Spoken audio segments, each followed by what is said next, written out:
Hi, everyone. Thank you for being here today for a special edition of Deborah Kobylt Live. And for all of you who are home, stressed out, wondering if you're sick, if you're not, I've got a great guest for you today in studio. Thank you so much for being here. We've got Dr. Nina Shapiro, pediatric doctor of ear, nose, and throat specialist over at the David Geffen School of Medicine over at UCLA. Thank you so much for being here. Thank you. Great to be here. Oh, this is so much fun. I always have questions day and night. I wish I had you on my speed dial, because in your book this is your second book, right? Yes. Hype. Everybody's got to pick this up. It's called Hype. In fact, a friend of mine is in studio. He's going to be on the next show, and he just ordered it on Amazon. Woo-hoo! So everybody, before the end of the show, please do the same thing. It's called Hype, a doctor's guide to medical myths, exaggerated claims, and bad advice. How many of us don't get that? How to tell what's real and what's not. Terrific book. Thank you so much for taking the time, driving down here to Hollywood and being with us. So why did you decide to write this book, Hype? So this book has been a long time coming. Okay. As you know, we live in this world. We are flooded with information. A lot of it is health information on a daily basis, on a minute-to-minute basis, whether it's on our phones or in the newspaper, on the radio. We hear all this information, and it is so hard to digest what's real and what's not. For doctors, too. We don't know everything, and we hear this stuff. Well, especially now, with social media, Instagram, Facebook, etc.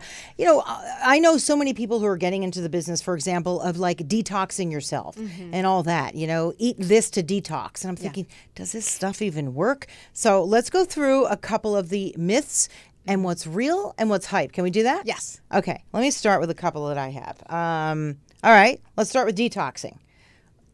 What is that, and does it work? I mean, doesn't your body naturally detox? I don't get it. Detox is, it's a perfect word, because Isn't we feel it? like we live in this toxic environment, and we're all toxic, so we want to be detoxed. Right? Yes, we're all toxic. Oh my God. The world is toxic, we're toxic, so we want to detox, because then all of a sudden we're going to be clean and healthier. And leaner. Don't we all want leaner? We all want that, and we think that we're going to take in all this stuff and it's going to detox us. Well, here's the good news is we have, unless we're really, really sick with an organ problem, we have internal detox centers. We have kidneys, here's hoping. We have a liver, we have sweat glands, we have a gastrointestinal tract, and those are all constantly working detox centers.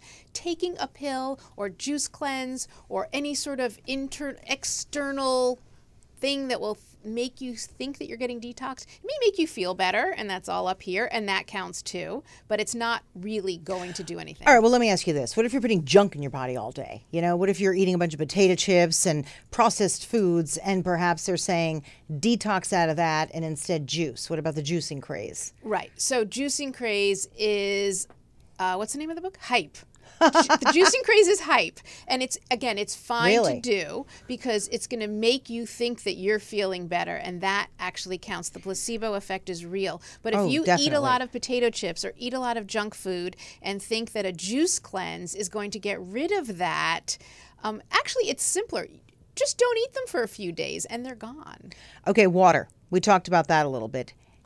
Drink 8 glasses of water a day. What about that? Right. So it's good to stay hydrated. We all need to drink our water, but water is in almost everything we eat and drink. So you don't have to actually drink the 8 glasses of water. It's very stressful. I sit around going, oh my God, how many bottles do I need to? 7, 6, what am I up to, right? Right, and I haven't had enough. And then basically, didn't you say in the book, just frankly, not to be gross, but just look at your pee? Yes. Right? If it's super yellow. If it's really dark, you're probably not drinking enough water. That's all you need to just do the pee test, right? It's very simple. That's all you need to do. Pretty easy. Yeah. Kids and adults, it works for both.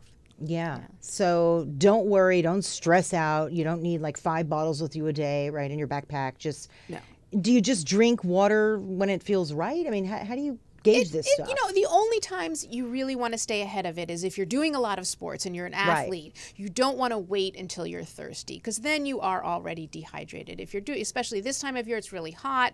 If you're running around and you're sweating a lot, and then you wait until you're thirsty, you're probably a little dehydrated. But in general, and this is very boring, it's just common sense. Yeah, but common sense has been flown out the window Yes, on with many all the fronts. stuff that we're barraged with, and you think, oh my God, I got to get on this craze too, because then you suddenly feel like you don't know anything. But that's why the good doctor is in studio today to set everything straight. Calm you down. Yeah, to Yes. calm you down. There's Yes. no doubt about it. And look, parents get all freaked out and worried about everything. Yes. And in fact, wasn't your first book called Take a Deep Breath? Yes. Why did you write that one? I love that. So take a deep breath, because obviously it's a breathing book about, about breathing issues in children, but a lot of it is just calm down. We always say, even as doctors, when there's an emergency and you get called for that there's an emergency, take your own pulse first. Slow down, take it easy. So a lot of the problems that people worry about, they build up a little bit more. So colonics. How many people do I know who've gone for colonics and they're like, oh, Deborah, you must. I'm thinking, oh, Deborah, you don't. No, so don't. Set me straight on colonics. No, you don't. It's again, that sounds disgusting anyway. It does sound disgusting, and now they're using coffee enemas. That's another sort of wellness nonsense that I we're take getting coffee into. one way only. Yes, likewise. I ingest it in the morning like most people. You can smell it. That's nice too. Exactly, but I'm not going to put it up beans, right? Ugh. So colonics are similar to other detoxes. They don't really have any benefit, and actually, unlike a juice detox where you drink it, there's risk to these. You can have some pretty significant internal damage Explain. from a colonic. What do you mean? Like you can get a perforation in your colon. You can have some other sorts of infections from it because you don't know how clean these instruments are that are being used. Ugh. You don't know what you're doing, or whoever's doing it for you doesn't know what they're doing necessarily. It's not a gastroenterologist, a specialist who would be doing it. So it's actually more risk than good, and there is no evidence that they have any benefit. So for people who are trying to clean themselves out, if you will, what do you suggest? Good old-fashioned fiber? I mean, what's the best way to do that? Yes. I mean, drinking enough water is important. Fiber, a balanced diet. Again, people get a little disappointed when I say that. Just eat a balanced diet. You don't have to really focus on one food group or another. Eat fruits and vegetables. Eat healthy. Don't eat too much carb, because carb actually can constipate you and cause other problems with your digestion. But just be reasonable. Look, I think a lot of it is the processed foods, and this is just me. I have no medical background whatsoever. I'm a medical mom, and I think if you're eating stuff where the ingredients are this big, try to eat more if it comes out of the ground or if you can pick it from a tree. Am I right? Yes. I mean, if it should take long to chew food. So, for instance, you're not only processed, but all of these pouches that they give even now to kids, suck down 16 vegetables in a little bit of a pouch. You don't need to do that. There's no rush. So, I think, the processed foods definitely have messed with our systems. Which leads me to another question that you also addressed. You said, all the vegetables that you suck down in a pouch, a lot of it is just advertising, right? It's really not necessarily even truthful. Yeah, food products, it's an amazing marketing system. Let's talk about that a little bit. But let's talk about that. So you go to the store and you're, looking on the shelf and you see something that looks attractive in terms of the advertising and the packaging. Yes. So that's what it is, right? It is. And, you don't, a lot of, for instance, if you buy a juice, green juice or a blue juice or whatever color it is, and it says it has 16 apples and 14 mangoes, you don't need 16 apples and 14 mangoes. No. In one juice drink, but if you actually look at the ingredients, there's almost no fiber, which is really the most important part of fruits and vegetables. Right. And it's all sugar. There's a lot of sugar in those juice You mean drinks. they add the sugar, or it's just natural fructose? Natural fructose. But one of the reasons why sugar in fruit is okay is that it's counteracted by the fiber that you're chewing and digesting very slowly. But if you juice all of those fruits and vegetables down, you remove the fiber, you leave the sugar, it's digested very quickly, and it's just, you might as well just be having a soda, frankly. Very little benefit to that stuff. So give me a couple that people call you about. I have a whole list of stuff here, but I want to, when you get calls from people, and again, you're a pediatric physician, so you must get people calling you with all kinds of stuff. Oh, what are some of the main concerns that people will call you about? So dairy is evil. Dairy is a big, bad thing these days. It's almost as bad as gluten in this town. Oof. I know people who have convinced themselves that they have dairy issues, and they walk around with their little lactate pills. Sure. And they won't go anywhere without taking their little lactate pills. Well, at least they'll take lactate and dairy. But, I get a lot of calls about, my child stopped drinking milk and now they don't get colds or ear infections. And so they put that together, even if they stop drinking milk, let's say in the summertime when they don't get colds or ear infections. Interesting. So it's a lot of that true, and unrelated, these associated problems that they put one thing with the other. So dairy is really bad. Gluten, I get a lot of questions about. I'm cutting out my gluten. You know, even though I take care of kids and ear, nose, and throat, I get a lot of general questions, which is one of the reasons why I wanted to write this book and learn more about, you know, the answers to these questions. Gluten is really bad. I have this from gluten, that from gluten. I mean, unless you suffer from celiac, right? Exactly. Celiac is a real disorder, and it can be diagnosed. And then there are some non-celiac gluten sensitives, which is real. It's sort of like irritable bowel syndrome. Certain things make your stomach upset. Then don't eat them. But making gluten, and most people think that gluten is a carb. Gluten is actually a protein in carbohydrate, in wheat flour. So it's kind of funny that people are very anti-carb, but gluten is not a carbohydrate. I didn't even realize that. So what do? They pull it out, gluten-free stuff. So they pull the protein out of the... No, they substitute. So wheat has gluten, right? But rice flour and potato flour. Okay, is that much better for you? Oil do not have gluten. That's why gluten-free food tastes so good. Because they take out the flour and they add more fat and more oil, or they'll add rice flour, which is very dense. I always try and trick my husband and pretend that it's not gluten-free, and I give it to him just because I feel like it'll be better for his diet. And he's like, oh, it tastes great. It tastes great. And I'm thinking, well, now I know why. Because they put some oil in it, and, you know, don't tell. I have a friend of his in studio right now, and just he can't give that up. So yeah, no, we'll be talking about vaccines.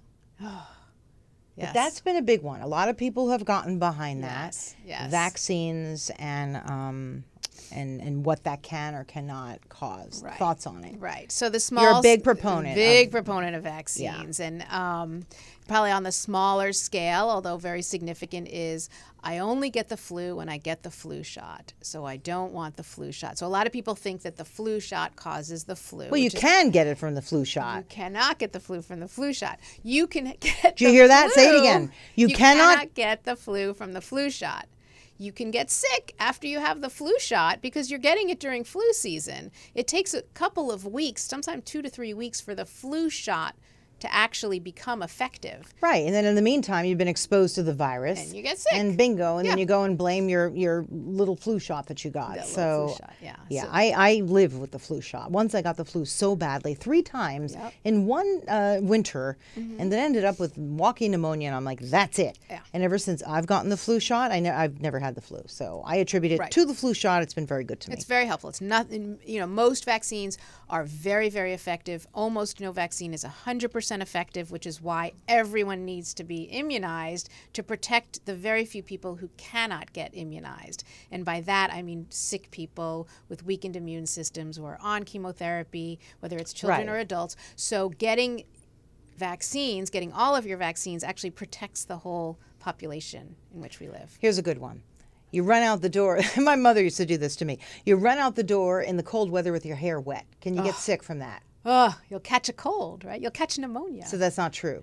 No, I mean, you can, certainly if you can get sick because if you're running out in the cold, it's probably cold season, but having wet hair is not necessarily going to make you sick. I think actually this time of year, the hot summer when we're outside and it's 95 degrees and we come into the air conditioning, I feel like there's more of that causing illness than and you also going outside in the cold. Have to look out for the air conditioning just to make sure that the filters are clean. I'm obsessive about that. Yeah. I don't want gross mold even just stuff dust. in there. I mean, it can make us. Yeah. What about superfoods? Let's talk about superfoods. What are superfoods?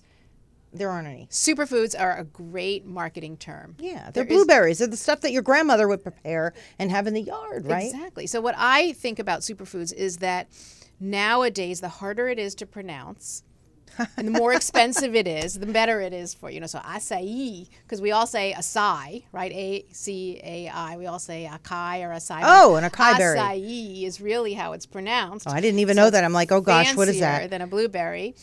Quinoa, because we used to say quinoa, right? And quinoa is considered a superfood.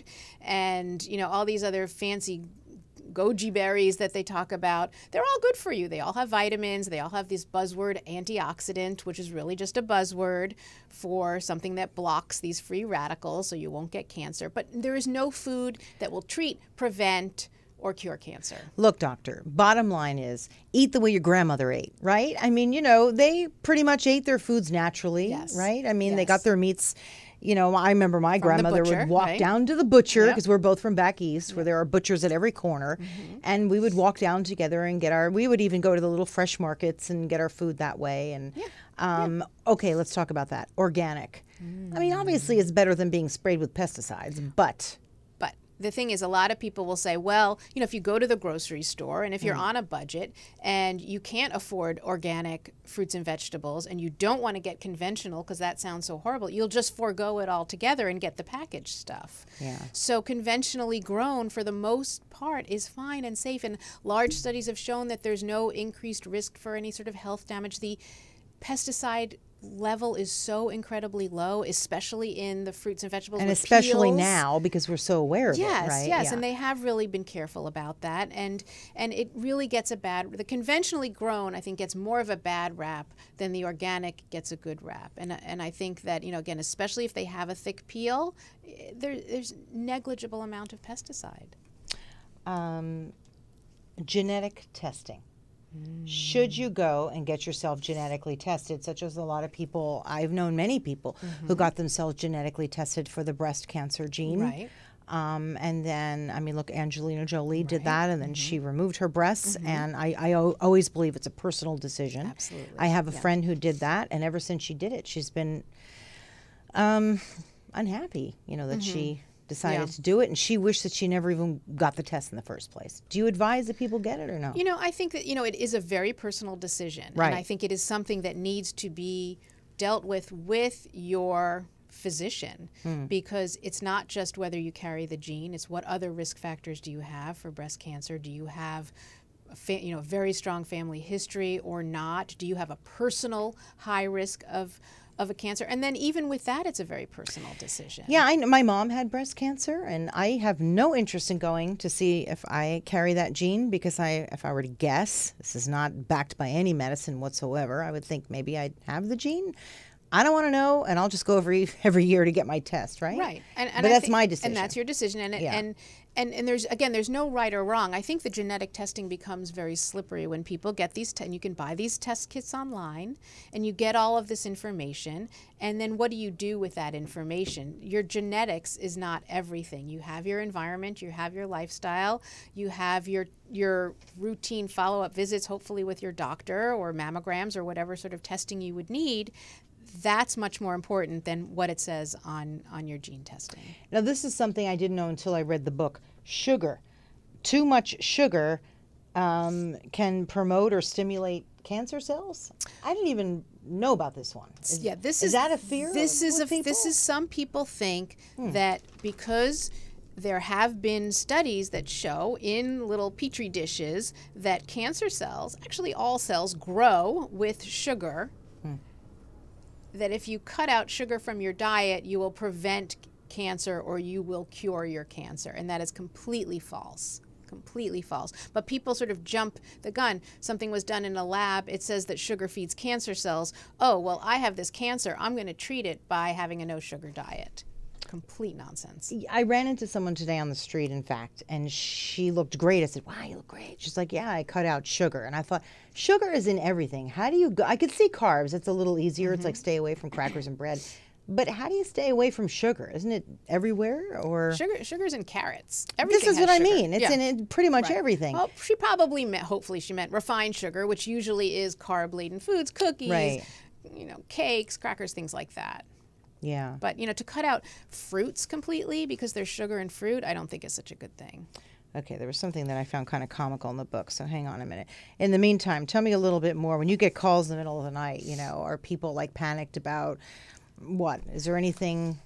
Panicked about, a lot of it, I'm going on a trip and I think I have a sinus infection. Can you give me some antibiotics? That's a big one. Are you a nice friend and you give it to them, or you're like, I'm a mean friend. Oh, I'm a good friend, and you're I a don't good friend. give it to them. And Yes. you just say no. Most of the But time, it's a see, virus. Yeah. I like traveling with my antibiotics too. Yeah. Just because, if I'm in a third world country, where am I going to go? To the Right. local hospital? Right. But just to take it because you feel like you might have something is unnecessary. This one's funny. This chapter. Risky business. What Ebola and your car have in common? What is that about? So they both can kill you. But Your car, too? Car accidents, right, are much more common than Ebola. And what that chapter really talks about is how we, in this country especially, love to sort of thrive on these exaggerated, huge, risky issues. Ebola. We all were terrified when Ebola hit this country. A lot of people were terrified. I ignore it. I just turn the news off the way I will with like something stupid that the president says. It's like off it goes. Yeah. So, but there was a huge panic about that, and nobody knew what to do. And whether you can get it from a train or an airplane, or this one from Texas and that one from. So another how state. does this relate to your car, though? So they'll be panicked about something like Ebola, Yeah. but they won't wear a seatbelt.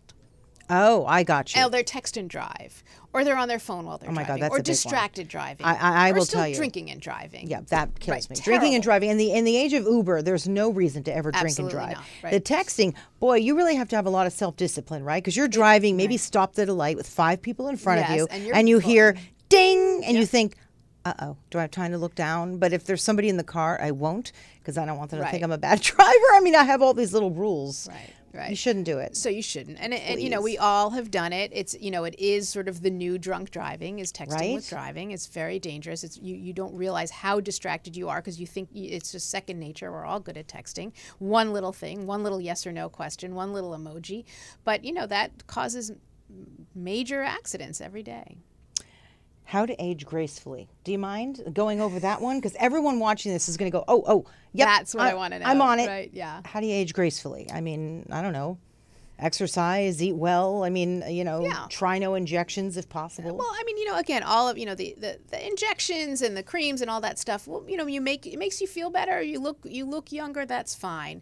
But I think people, aging is considered an illness and a disease and something wrong in this culture, for sure. Yeah, and it's really not. It's okay to be older and it's okay to age. And yes, you'll have different issues with your health. It is okay. You want to, it beats the alternative, right? There's no doubt about it. Yeah. So, there are different things you need to attend to as we age. Our joints change, our sleep quality changes, our diet changes or should change. We used to come home from when you're in elementary school, you eat 3 ice cream sundaes and some macaroni and cheese as a snack before dinner. And that was certainly fine. And then you watch your 6 hours of television because the 70s television was the best. Brady Bunch and all that stuff. Reruns of I Dream of Jeannie. Exactly. Right? Exactly. And that was a fun perfect. time. Yeah. And we did. But as we age, we have to change our habits a little bit and go with that. So what's the big takeaway as we age? Let's talk women first. I mean, if you want to really try and avoid the nip, the tuck, and the injection. Yeah. I mean, it's a little bit obvious, let's face it. The working out, I think, is one of the most important because mentally it keeps you stimulated as well. Exercise is very important.